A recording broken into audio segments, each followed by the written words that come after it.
ഞാൻ ഇപ്പോൾ ഇവിടെ ഇരിക്കുന്നത് നമ്മളെല്ലാം അറിയപ്പെടുന്ന നമ്മളെല്ലാം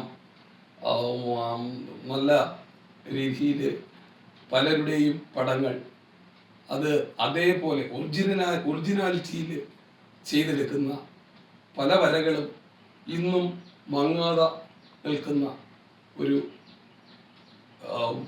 അതായത് ചിത്രകാരന്മാരുടെ കുലപതി എന്ന് വേണമെങ്കിൽ വിശേഷിപ്പിക്കാം. രാജാ രവിവർമ്മയുടെ ചിത്രങ്ങളൊക്കെ അത്രയും മഹത്വത്തോടെ വരച്ച് കാട്ടിയ NS മണിയാശാന്റെ വീട്ടിലാണ് ഞാനിരിക്കുന്നത്. NS മണിയാശാനെ എനിക്ക് വർഷങ്ങൾക്ക് മുമ്പേ അറിയാം. നേരിൽ കണ്ടിട്ടില്ല. ഇന്നാണ് ഞാൻ ആദ്യമായി അദ്ദേഹത്തെ നേരിൽ കാണുന്നത്. 10 വർഷത്തോളം ഞാൻ ജോലി നോക്കിയിട്ടും NS മണി ആരെന്നോ അദ്ദേഹം എവിടുന്ന് വരുന്നെന്നോ എവിടുന്ന് പോകുന്നോ എനിക്കറിയില്ലായിരുന്നു. പക്ഷെ അദ്ദേഹത്തിന്റെ ജന്മഗൃഹം മുളവേനയിൽ ഞാൻ കണ്ടിട്ടുണ്ട്. ഇന്നും ഞാൻ അദ്ദേഹത്തെ തിരക്കി അവിടെയാണ് പോയത്. അവിടെ നിന്നും ഞാൻ വീട് കണ്ടുപിടിച്ച് വരികയായിരുന്നു. ആ കണ്ടുപിടിക്കാൻ കാരണക്കാരൻ നമ്മുടെ രാഗം മോഹനൻ ചേട്ടനാണ്. മോഹനൻ ചേട്ടനാണ് എന്നോട് പറഞ്ഞത് ഇദ്ദേഹം ഇവിടെയാണ് താമസിക്കുന്നത്. ഞാൻ കുറച്ച് ചോദ്യങ്ങളിലൂടെ അതിന്റെ ഉത്തരങ്ങളും പ്രതീക്ഷിച്ചുകൊണ്ട് ഞാൻ ആശാനോട് ചോദിക്കുന്നു. കുഴയ്ക്കുന്ന ചോദ്യങ്ങളില്ല.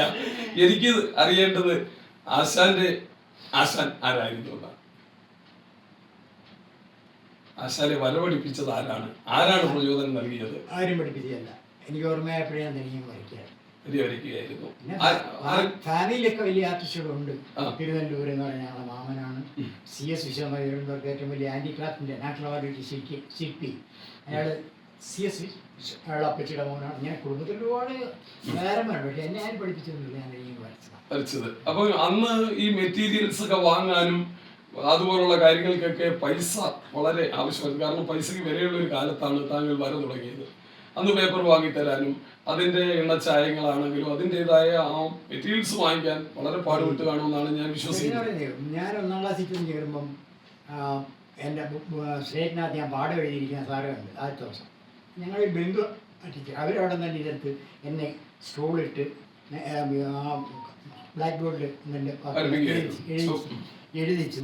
അപ്പോഴത്തേക്ക് പിന്നെ സ്കൂൾ അസംബ്ലി വിളിച്ചു കൂട്ടി പെട്ടെന്ന്. ഞാൻ ചെന്ന ദിവസം തന്നെ എനിക്ക് അധ്യാപകരുടെയൊക്കെ സ്കെച്ചും ഇതൊക്കെ വരപ്പിച്ച് ബോർഡിൽ. അങ്ങനെ അന്നേ നമ്മൾ അപ്പം സ്വാഭാവികമായിട്ട് പിള്ളേരെല്ലാം തന്നെ ബുക്കിൽ എഴുതുന്ന പിള്ളേരാണെങ്കിലും സാറന്മാരില്ലാതെ പേടി പേപ്പറിലാണ് എഴുതുന്നത്. എനിക്ക് പടം എന്ന് പറഞ്ഞു അതുകൊണ്ട് അതൊക്കെ എഴുതുന്നത്. അപ്പൊ അന്നേ ഒരു സ്റ്റാർ ആയിരുന്നു ഈ രംഗത്ത്. 1ാം ക്ലാസ്സിൽ തുടങ്ങി എപ്പോഴേ സ്റ്റാർ. അപ്പൊ ഇത് പിന്നെ നാട്ടുകാരെല്ലാം വലിയ ഇഷ്ടമായിരുന്നു. ഒരു പ്രത്യേകിച്ച് ഒരു വിഭാഗീയ ജാതിയൊന്നും. അത് സാധാരണഗതിയിൽ ഇപ്പോഴത്തെ ഒരു അവസ്ഥയിലാണെങ്കിൽ നാട്ടില് ഒരു കലാകാരൻ വളർന്നു വരുന്നതിനോട് ഒട്ടുമിക്ക ആളുകൾക്കും ആഭിമുഖ്യമില്ല. ആവില്ലാത്ത അത് എന്തോ അത് ഇപ്പോൾ ആ കലാരംഗത്തേക്കുള്ള ആൾക്കാരുടെ വരവിനെ ഇത് ഒരുപാട് ബാധിച്ചിട്ടുണ്ട്. പക്ഷെ അന്ന് അങ്ങനെയല്ല. രാഷ്ട്രീയ ജാതിയൊന്നുമില്ല. എന്നെ ഒരു ഈച്ചയ്ക്ക് പോലും സൂക്ഷിച്ച് നോക്കിയാൽ വെറുതെ വിടത്തില്ല. അത്ര സ്നേഹമായിരുന്നു എന്നോട്. ഞങ്ങളുടെ പണി എന്നാ പറയുന്നത്.